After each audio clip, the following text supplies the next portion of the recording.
Hello बच्चों, चलिए प्रश्न को समझते हैं। हमारा प्रश्न है, अपस्थानिक जड़ों के द्वारा किस पौधे में प्रकाश संश्लेषण होता है।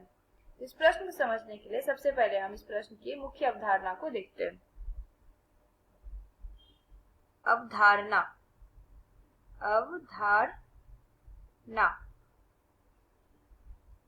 तो इस प्रश्न की मुख्य अवधारणा समझते हैं इस प्रश्न को। तो हमारा प्रश्न क्या है, अपस्थानिक जड़ों के द्वारा किस पौधे में प्रकाश संश्लेषण होता है। तो सबसे पहले जानेंगे कि ये अपस्थानिक, ये जो अपस्थानिक जड़ें होती हैं ये क्या होती हैं तथा कैसी होती है तथा इसके उदाहरण क्या क्या है। तो जो अपस्थानिक जड़ें होती हैं ये कैसी होती है, ये जो मूलांकर होते हैं, ये मूलांकर के अतिरिक्त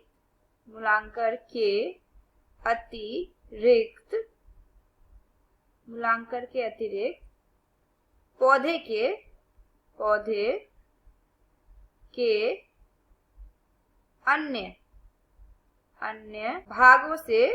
अन्य भागों से निकलती है।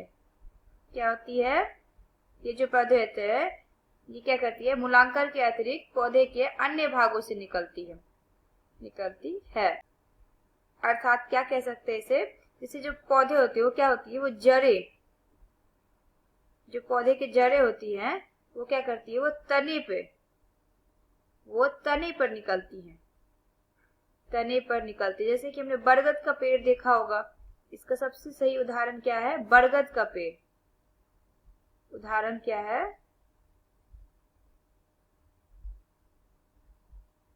बरगद का पेड़ देखा होगा हमने। बरगद के पेड़ में क्या होते हैं, जो तने होते हैं उस पर जो है तने पर बहुत सारी जड़ें निकलती है और वो जड़ें क्या हो जाती है, वो जड़ें भूमिगत हो जाती है। अब जो हमारा प्रश्न है कि किस पौधे में अपस्थानिक जड़ों द्वारा किस पौधे में प्रकाश संश्लेषण होता है। तो बच्चों जैसा कि हम जानते हैं प्रकाश संश्लेषण होता है। प्रकाश संश्लेषण ये कैसे होता है, ये कहाँ से होता है, ये पत्तियों के द्वारा होता है। प्रकाश संश्लेषण होता है ये कहाँ होता है, पत्तियों के द्वारा होता है। क्योंकि प्रकाश संश्लेषण के लिए क्या चाहिए, क्लोरोफिल की आवश्यकता होती है, जो कि पत्तियों में भरपूर मात्रा में होते हैं। पत्तियों में कहाँ होते हैं, भरपूर मात्रा में होते हैं। मगर कुछ पौधे ऐसे होते हैं जिनमें क्या होती है, जिनमें जड़ों में होता है, क्योंकि इसके जड़ों में क्लोरोफिल होते हैं। क्या होते हैं, जड़ों में क्लोरोफिल होते हैं। तो ऐसे पौधे उदाहरण क्या है, उदाहरण है गुडेची अर्थात गिलोई। इसका वैज्ञानिक नाम क्या है, इसका वैज्ञानिक नाम टेनोस्पोरा भी है। इसे वैज्ञानिक नाम में क्या बुलाते हैं, टेनोस्पोरा ही बुलाते हैं। तथा ये पौधे क्या होता है, इस पौधे में जो प्रकाश संश्लेषण होता है वो जड़ों में होता है। प्रकाश संश्लेषण जड़ों में होता है। तथा ये जो गिलोई होते हैं का भारत में बहुत ज्यादा औषधि महत्व है। अर्थात बहुत सारे रोगों में इसके गिलोई का उपयोग किया जाता है।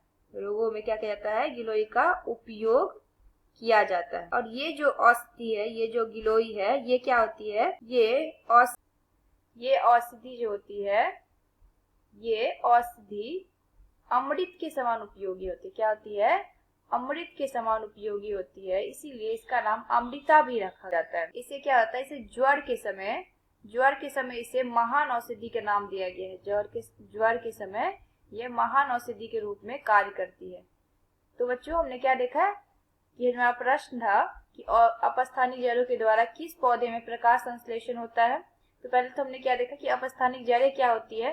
तो अपस्थानिक जड़ें होती है जो मूलांकर के अतिरिक्त पौधे के अन्य भागों से निकलते हैं। जो जड़ें होती है वो तनों पे निकलते हैं। जैसे कि हमने बरगद का सबसे सही उदाहरण क्या था, बरगद का पेड़ देखो, उसमें जो जड़ें होती है वो क्या होती है, तनों पे निकलती है और लंबी लंबी नीचे तक लटकी हुई रहती है।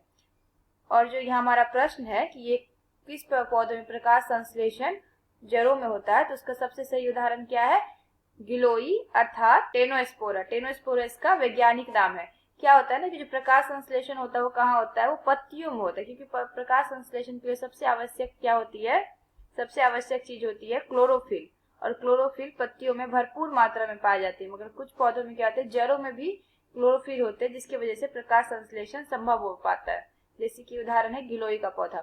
तो हम और इस गिलोई के पौधों के बहुत सारे औषधिक महत्व है, जैसे कि ये विभिन्न प्रकार के रोगों में भी काम आते हैं तथा इन्हें औषधि में क्या होता है, अमृता नाम से भी पुकारा जाता है।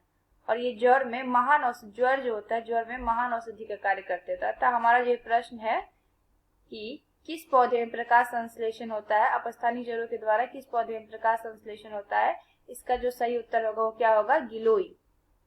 गिलोई अर्थात टेनिस्पोरा। टेनिस्पोरा इस प्रश्न का सही उत्तर होगा। आशा करते हैं आपको प्रश्न समझ में आया होगा। धन्यवाद।